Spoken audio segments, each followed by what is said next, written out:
atrodamies mācību rajonā, kur tad bataljonam ir noteikti specifisks uzdevums. Fokusējamies uz teritorijas aizsardzību.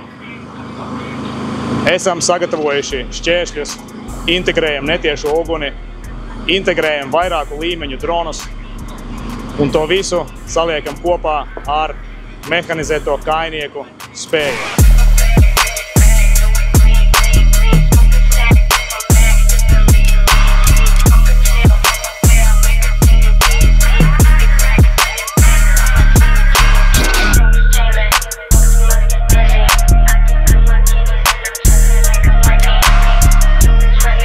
Ikdienā mēs karavīri trenējamies Ādažu poligonā, kur mēs visu jau zinām no galvas, mums pat nevajag kartes izmantot. Tad nonākot apvidū savā zemē beidzot, tad mēs varam pilnveidot un pilnvērtīgi izmantot visus savus iemaņas, ko mēs esam satrenējušies realistiskā situācijā un realistiskās distancēs kā tādās. Distances ir lielākas, jārēķinās ir ar civilo infrastruktūru, ar civiliem iedzīvotājiem. Un, jā, mācības ir ļoti izaicinošas. Katras mācības atnes kaut ko jaunu. Katrās mācībās iemācāmies kaut ko jaunu, tāpēc ir vērtīgi izbraukt apvidu un katru reizi mēs pilnveidojam savas spējas. Paldies Vidzemes reģiona iedzīvotājiem par to, ka viņi saskaņojuši tik daudz zemes, kur mēs bruņoties spēki varam darboties.